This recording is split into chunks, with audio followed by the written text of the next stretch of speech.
Srimad Bhagavad Gita, Chapter 2, Text 63. Jai Sri Krishna. क्रोधात् भवति सम्मोहे सम्मोहात् स्मृति विभ्रम स्मृति भ्रंशात् बुद्धिनाशो बुद्धिनाशात् प्रणश्यति. Translation. From anger delusion arises, and from delusion bewilderment of memory. When memory is bewildered, intelligence is lost, and when intelligence is lost, one falls down again into the material pool. Text 64. राग द्वेष वियुक्तैस्तु विषयान्द्रियैश्चरन् आत्मवशै विधेयात्मा प्रसादम अधिगच्छति. Translation. One who can control his senses by practicing the regulated principles of freedom can obtain the complete mercy of the Lord, and thus, because free from all attachment and aversion. Text 65. Prasade सर्वदुःखानां हानिरस्योपजायते प्रसन्नचेतसो धियासु बुद्धिर्पर्यवतिष्ठते. Translation. For one who is so situated in the divine consciousness, the threefold miseries of material existence exist no longer. In such a happy state, one's intelligence soon becomes steady. Text 66. नास्ति बुद्धिर्युक्तस्य च अयुक्तस्य भावेन ने च अभावयते शान्तिरशान्तिस्व कृते सुखम. Translation.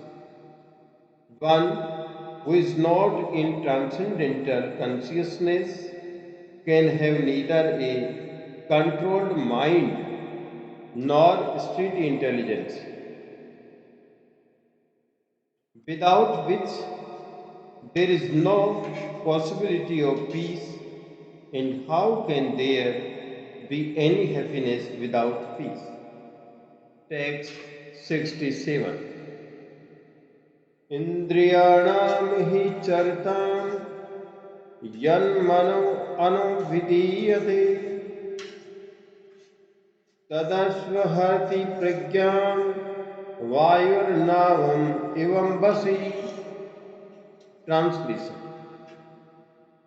As a boat on the water is swept away by a strong wind, even one of the senses on which the mind focuses can carry away a man's intelligence. Text 68.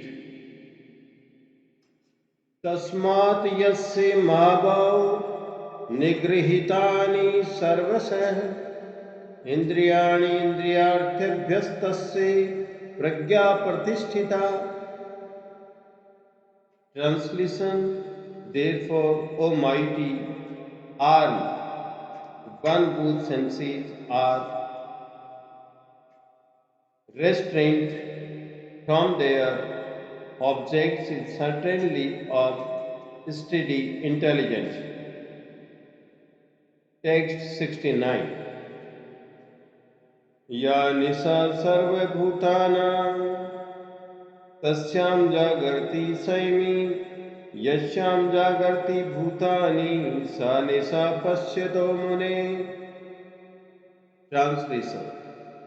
When is night for all beings in the time of awakening for the self control, and the time of awakening for all beings is night for the introspective stage. Text 70.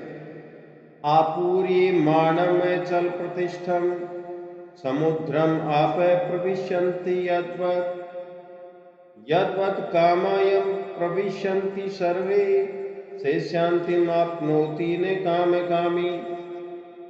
Translation. A person who is not disturbed by the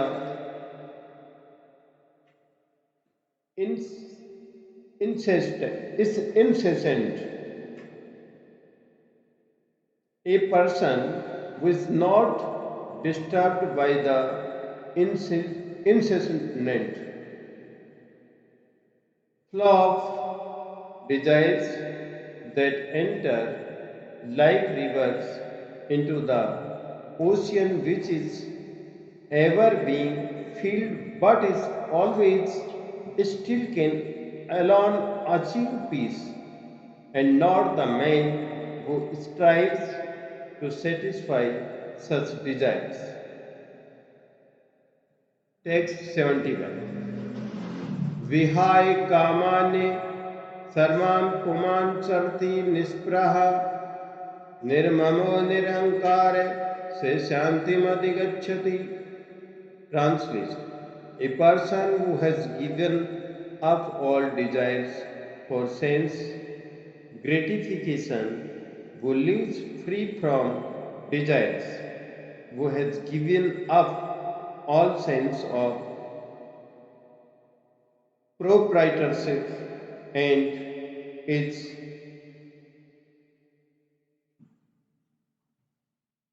devoid of false ego. He alone can attain real peace. Purport. To become desireless means not to desire anything for sense gratification. In other words, desire for becoming Krishna conscious is actually desirelessness. To understand one's actual position as the eternal servitor of Krishna without falsely calming this material body to be oneself, and without falsely calming proprietorship over anything in the world, is the perfect stage of Krishna consciousness. One who is situated in this perfect stage knows that because Krishna is the proprietor of everything, therefore everything must be used for the satisfaction of Krishna. Arjuna did not want to fight for his own sense satisfaction, but when he became fully Krishna conscious, he fought because Krishna wanted him to fight. For himself, there was no desire to fight, but for Krishna, the same Arjuna fought to his best ability. Desire for the satisfaction of Krishna is really desirelessness. It is not an artificial attempt to abolish desire. The living entity can't be desireless or senseless, but he does have to change the quality of the desire. A materially desireless person certainly knows that everything belongs to Krishna. Jai Sri Krishna.